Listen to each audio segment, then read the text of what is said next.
கனடாவில் டெலிவரி ஃப்ரீன்னு சொல்லுவாங்க.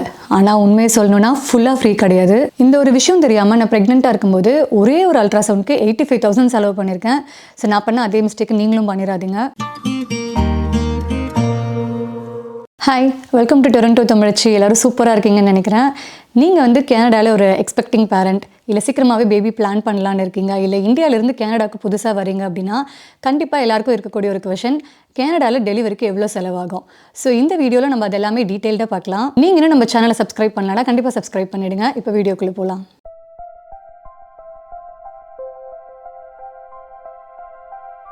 உங்ககிட்ட OHIP இருந்துச்சு அப்படின்னா கனடாவில் டெலிவரி கம்ப்ளீட்டாக ஃப்ரீ. அது வேஜினல் டெலிவரியாக இருந்தாலும் சரி, சிசேரியனாக இருந்தாலும் சரி, உங்களுக்கு டெலிவரி கம்ப்ளீட்டாக ஃப்ரீ. பட் அதை தாண்டி வேறு சில எக்ஸ்பென்சஸ்லாம் இருக்குது. ஸோ OHIPல என்னெல்லாம் கவர் ஆகும், கவர் ஆகாது, அண்ட் டெலிவரிக்கு எவ்வளோ செலவாகும், இதெல்லாம் நம்ம பார்க்குறதுக்கு முன்னாடி நான் இன்சூரன்ஸ் பற்றி இன்னும் உங்களுக்கு டீட்டெயிலாக சொல்லிடுறேன். ஸோ நம்ம கவர்மெண்ட்க்கு கட்டுற டேக்ஸ் மூலிமா கவர்மெண்ட் நமக்கு நிறைய பெனிஃபிட்ஸ் ப்ரொவைட் பண்ணுவாங்க. அதில் ஒன்று தான் இந்த ஹெல்த் இன்சூரன்ஸும். ஸோ ஆன்டேரியோவில் இது OHIP சொல்லுவாங்க, ஆன்டேரியோ ஹெல்த் இன்சூரன்ஸ் பிளான். மற்ற ப்ராவின்ஸில் இதோடைய நேம் மாறும், அண்ட் இதோட பெனிஃபிட்ஸும் மற்ற ப்ராவின்ஸில் வேறு மாதிரி இருக்கலாம்.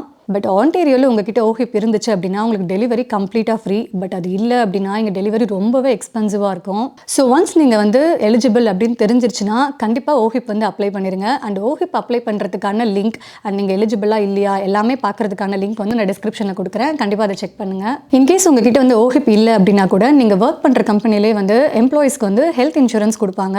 நீங்கள் அதையும் யூஸ் பண்ணிக்கலாம். அண்ட் சில இடங்களில் பார்த்தீங்கன்னா வைஃப் ஒர்க் பண்ணல, ஹஸ்பண்ட் மட்டும் ஒர்க் பண்ணுவாங்க. ஸோ அந்த மாதிரி கேசஸில் ஹஸ்பண்டோட இன்சூரன்ஸில் வைஃப் அண்ட் கிட்ஸை ஆட் பண்ணுற மாதிரி ஆப்ஷன்ஸ் இருக்கும். ஸோ அந்த மாதிரி ஏதாவது ஆப்ஷன்ஸ் இருக்குதா அப்படின்னு செக் பண்ணி அதையும் ஆட் பண்ணி வச்சுக்கோங்க. இன்கேஸ் உங்களுக்கு ஆஃபீஸில் இன்சூரன்ஸ் கொடுக்கல அப்படின்னாலும் வெளியிலே நமக்கு நிறைய ப்ரைவேட் இன்சூரன்ஸ்லாம் கிடைக்கும்.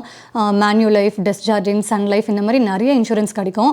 நானும் என்னுடைய செகண்ட் ப்ரெக்னன்சிக்கு OHIP இருந்தாலுமே கூட ப்ரைவேட்டாக மேன்யூ லைஃப் இன்சூரன்ஸ் வச்சிருந்தேன். OHIP இருந்தும் எதுக்கு எக்ஸ்ட்ரா ஒரு இன்சூரன்ஸ் வச்சிருந்தேன் அப்படிங்கிறத வீடியோட கடைசியில் சொல்கிறேன். ஸோ எந்த இன்சூரன்ஸுமே இல்லாமல் இருக்கிறதுக்கு ஏதாவது அட்லீஸ்ட் ஒரு இன்சூரன்ஸ் இருந்தால் பெட்டர். பட் அதுலேயுமே OHIP இருந்துச்சு அப்படின்னா இன்னும் நான் பெஸ்ட்டுன்னு சொல்வேன். ஏன்னா அதுதான் நிறைய எக்ஸ்பென்சஸை கவர் பண்ணும். ஸோ ஒன்ஸ் நீங்கள் எலிஜிபிள் அப்படின்னு தெரிஞ்சிச்சுன்னா OHIP கண்டிப்பாக அப்ளை பண்ணி வச்சுக்கோங்க. அண்ட் இன்னொன்று OHIP இருந்தாலும் கண்டிப்பாக அதோடைய எக்ஸ்பைரி டேட்டும் செக் பண்ணிக்கோங்க. ஸோ சீக்கிரமாக முடிய போகுது அப்படின்னா அதையும் ரெனியூ பண்ணி கண்டிப்பாக ஆக்டிவாக வச்சுக்கோங்க.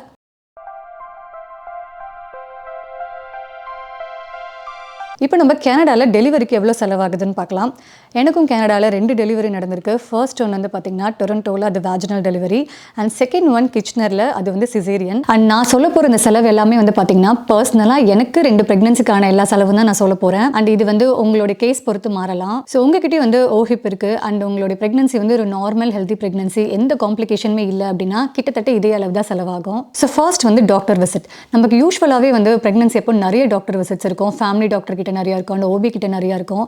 ஸோ இது எதுவாக இருந்தாலுமே எல்லாமே OHIPல கவர் ஆகிடும். இந்த டாக்டர் விசிட்க்கு நம்ம தனியாக பே பண்ண வேண்டாம். அடுத்தது நம்ம ப்ரெக்னன்சி அப்போ எடுக்கக்கூடிய எல்லா பேசிக் டெஸ்ட்டும், பிளட் டெஸ்ட், யூரின் டெஸ்ட், இல்லை அல்ட்ராசவுண்ட், எதுவாக இருந்தாலும் எல்லாமே OHIPல கவர் ஆகிடும். பட் பேசிக் டெஸ்ட் எல்லாமே OHIPல கவர் ஆகிடும். பட் இதை தாண்டி உங்களோட கேஸில் ஏதாவது அட்வான்ஸ்டாக டெஸ்ட் எடுக்கணும் அப்படின்னு சொன்னாங்களா அதுக்கு நம்ம பே பண்ணுற மாதிரி வரும். அண்ட் அடுத்தது டாக்டர் உங்களுக்கு வைட்டமின் டி கம்மியாக இருக்குது அப்படின்னு நினச்சா வைட்டமின் டிக்கு ஒரு டெஸ்ட் எடுக்க சொல்லுவாங்க தனியாக. அண்ட் அதுக்கு OHIP கவர் பண்ணாது. ஸோ அது கிட்டத்தட்ட ஒரு $45 ஒரு $80 கிட்ட ஆகும். அண்ட் யூஷுவலாகவே ப்ரெக்னன்சி எப்போ பார்த்தீங்கன்னா நம்ம நிறைய மெடிசன்ஸ் எல்லாம் எடுப்போம்ல, மல்டி வைட்டமின்ஸ், அயன் டேப்லெட்ஸ், இல்லை ஏதாவது பெயின் கில்லர்ஸ், இது எதுவுமே பார்த்தீங்கன்னா OHIPல கவர் ஆகாது. இதுக்கு எல்லாமே நம்ம தான் பே பண்ணணும். அண்ட் இதோட ப்ரைஸ்லாம் பார்த்தீங்கன்னா ரொம்ப எக்ஸ்பென்சிவாக இருக்காது. உங்களுக்கு எல்லாமே ஒரு $100 தான் இருக்கும். அடுத்தது நமக்கு ப்ரெக்னன்சி எப்போ டவுன் சிண்ட்ரோம்னு ஒரு டெஸ்ட் எடுப்பாங்க. பேபிக்கு டவுன் சிண்ட்ரோம் இருக்கா இல்லையா அப்படின்னு கண்டுபிடிக்கிறதுக்காக. ஸோ அதுக்கு ஃபர்ஸ்ட் லெவல் ஒரு பேசிக் டெஸ்ட் பண்ணுவாங்க. அது பார்த்தீங்கன்னா நமக்கு OHIPல கவர் ஆகிடும்.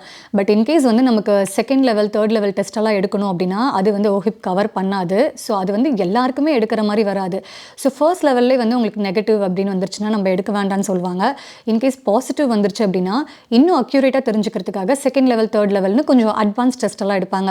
ஸோ அதுக்கு கொஞ்சம் காசு ஜாஸ்தி ஆகும். ஸோ அது மேக்ஸிமம் பார்த்தீங்கன்னா $800 to $1,000 கிட்ட ஆகும். அண்ட் இதுலேயே சில எக்ஸம்ஷன்ஸ்லாம் வச்சிருக்காங்க. அது மெடிக்கலி நெசசரி, இல்லை உங்களுக்கு 40 இயர்ஸ் மேலே ஆயிடுச்சு அப்படின்னா அதை கூட OHIP சில கேசஸில் கவர் பண்ணுறாங்க.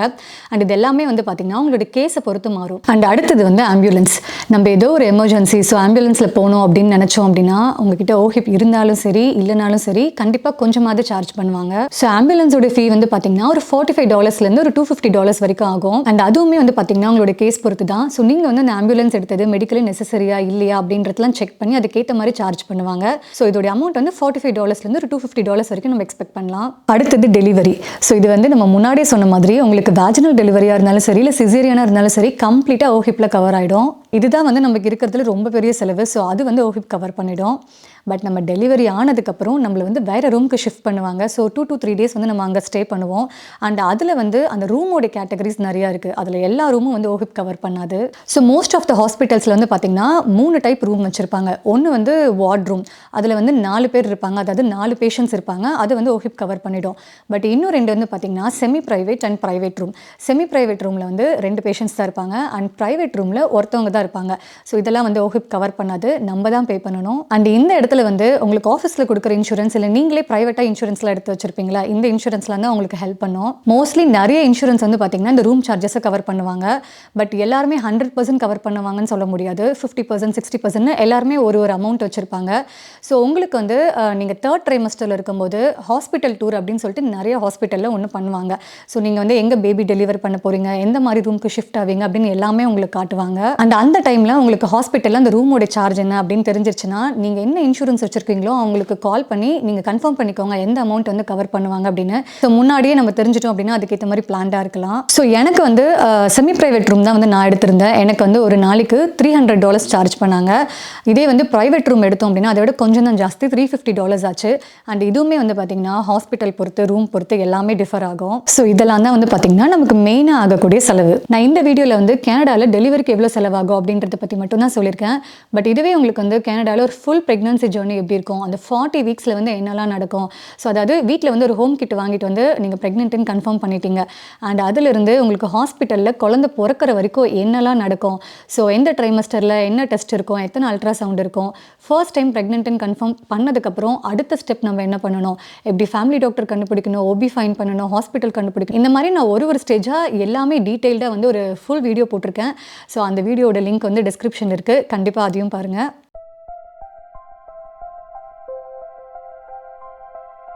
நான் ஏன் வந்து OHIP வந்து கண்டிப்பாக ஆக்டிவாக வச்சுக்கோங்க அப்படின்னு திரும்ப சொல்கிறேன் அப்படின்னா, எனக்கு கனடா வந்த புதுசில் இங்கே நிறைய எக்ஸ்பீரியன்ஸ் இருக்குது. ஸோ நான் கனடா வந்த புதுசில் வந்து பார்த்திங்கன்னா நான் ப்ரெக்னெண்ட்டாக இருந்தேன் அந்த டைமில். அண்ட் அப்போ வந்து நான் OHIPக்கு எலிஜிபிள் கிடையாது. ஸோ நான் வந்ததுக்கப்புறம் ஒரு 3 months கழிச்சு தான் நான் வந்து எலிஜிபிள் ஆனேன்.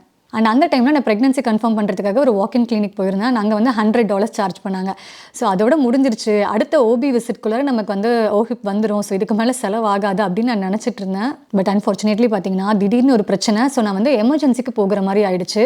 அண்ட் அங்கே வந்து பெருசாக ஒன்றுமே பண்ணவே இல்லை, ஒரே ஒரு அல்ட்ராசவுண்ட் தான் எடுத்தாங்க என்னாச்சுன்னு பார்க்குறதுக்கு. அண்ட் அதுக்கு வந்து எனக்கு $1200 கனடியன் சார்ஜ் பண்ணிட்டாங்க. ஸோ அப்போனா வந்து யோசிச்சு பாருங்கள், ப்ரெக்னன்சி அப்போது எத்தனை பிளட் டெஸ்ட் இருக்கும், எத்தனை அல்ட்ராசவுண்ட் இருக்கும், அண்ட் இதுக்கெல்லாம் மேலே டெலிவரிக்கு எவ்வளோ செலவாகும் அப்படின்னு யோசிச்சு பாருங்கள். ஸோ கண்டிப்பாக OHIP இல்லை அப்படின்னா 20,000லேருந்து ஒரு 30,000 வரைக்கும் வந்து செலவாகும் கனடாவில். ஸோ நீங்கள் வந்து பிளான் ப்ரெக்னன்சி அப்படின்னா கண்டிப்பாக OHIP வந்து ஆக்டிவாக இருக்க மாதிரி வச்சுக்கோங்க. இந்த மாதிரி ஒரு சில பயத்தினால தான் நான் வந்து என்னோட செகண்ட் ப்ரெக்னன்சி அப்போ என்கிட்ட வந்து OHIP இருந்தாலும் பரவாயில்ல அப்படின்னு வேறு ஏதாவது செலவு வரலாம், இந்த மாதிரி ரூம் சார்ஜஸ் இல்லை ரூம் சார்ஜஸ் தாண்டி நமக்கே தெரியாமல் ஏதாவது காம்ப்ளிகேஷன் இருக்கலாம், ஸோ வேறு செலவு வரலாம், அதை வந்து OHIP வந்து கவர் பண்ணலை அப்படின்னா ஒரு ப்ரைவேட் இன்சூரன்ஸ் மூலிமா நம்ம கவர் பண்ணலாம் அப்படின்றதுனால தான் நான் வந்து மேனுலைஃப்னு ஒரு இன்சூரன்ஸ் எடுத்திருந்தேன். பட் லக்கிலி வந்து பார்த்திங்கன்னா எந்த ஒரு காம்ப்ளிகேஷனும் வரல. ஸோ ரூம் சார்ஜஸ் மட்டும் வந்து அந்த மேனுலைஃப்பில் கவர் பண்ணிட்டாங்க. அண்ட் எனக்கு ரூம் வந்து பார்த்திங்கன்னா நாங்கள் செமி ப்ரைவேட் தான் எடுத்திருந்தோம். ஸோ ஒரு நாளைக்கு வந்து $300 எங்களுக்கு ரூம் சார்ஜ். அண்ட் மேனுலைஃப்பில் வந்து பார்த்திங்கன்னா 80% கவர் பண்ணாங்க. பட் அப் டு $150 வரைக்கும் தான் வந்து அவங்களோட லிமிட் இருந்துச்சு. ஸோ எனக்கு வந்து ஒரு நாளைக்கு $150 வந்து அவங்களே கவர் பண்ணிட்டாங்க. ஸோ மிச்ச அமௌண்ட் மட்டும் தான் நாங்கள் வந்து ஹாஸ்பிட்டலுக்கு பே பண்ணோம். ஸோ உங்ககிட்டே வந்து OHIP தாண்டி உங்களுக்கு ஆஃபீஸில் கொடுக்குற இன்சூரன்ஸ் இருக்குது அப்படின்னா அதுவே கூட போதும். பட் எங்ககிட்ட வந்து ஆஃபீஸ் இன்சூரன்ஸ் இல்லை. ஸோ அதனால் OHIPையும் தாண்டி நான் வந்து ப்ரைவேட்டாக வெளியில் ஒரு இன்சூரன்ஸ் எடுத்து வச்சேன்.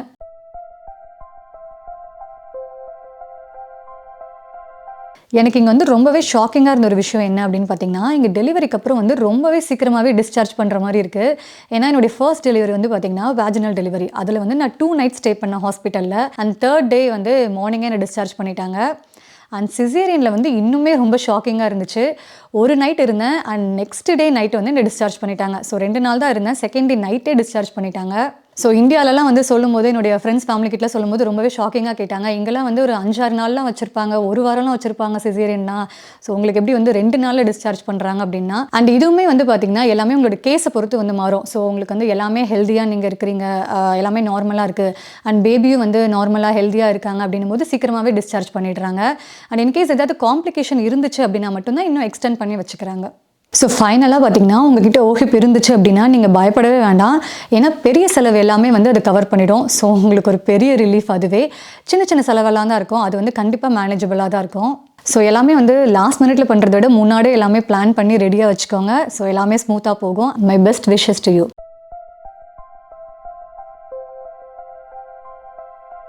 அண்ட் டெலிவரி ஆகி நம்ம டிஸ்சார்ஜ் ஆகிறதுக்கு முன்னாடி நம்ம பண்ண வேண்டிய முக்கியமான விஷயங்கள்லாம் நிறையா இருக்குது. எந்த மாதிரினா நீங்கள் பேபிக்கு வந்து ஹாஸ்பிட்டலே OHIP அப்ளை பண்ணிடலாம். அடுத்தது உங்களுடைய டிஸ்சார்ஜ் ரெக்கார்டு நீங்கள் கண்டிப்பாக மறக்காமல் வாங்கிருங்க. ஏன்னா அதை வச்சு நீங்கள் நிறைய டாக்குமெண்ட்ஸ்க்கு அப்ளை பண்ணணும். அண்ட் இன்னொன்று 5-in-1 டாக்குமெண்ட் பற்றி உங்களுக்கு ஹாஸ்பிட்டல்லே சொல்லுவாங்க. ஸோ அது வந்து என்னென்னா ஒரே ஃபார்மில் நம்ம ஒரே டைமில் 5 டாக்குமெண்ட்க்கு அப்ளை பண்ண முடியும். இது எல்லாத்த பற்றியும் நான் டீட்டெயில்டாக அடுத்த வீடியோவில் சொல்கிறேன். உங்களுக்கு இந்த வீடியோ கண்டிப்பாக ஹெல்ப்ஃபுல்லாக இருந்திருக்கும்னு நினைக்கிறேன். உங்களுக்கு இந்த வீடியோ பிடிச்சிருந்தா லைக் பண்ணுங்கள். அண்ட் உங்களுக்கு ஏதாவது கொஷன்ஸ் இருந்தால் கமெண்ட் பண்ணுங்கள், எனக்கு தெரிஞ்சால் நான் சொல்கிறேன். அண்ட் நீங்கள் நம்ம சேனலை சப்ஸ்கிரைப் பண்ணலன்னா கண்டிப்பாக சப்ஸ்கிரைப் பண்ணிவிடுங்க. உங்களை நெக்ஸ்ட் வீடியோவில் பார்க்குறேன். பாய்.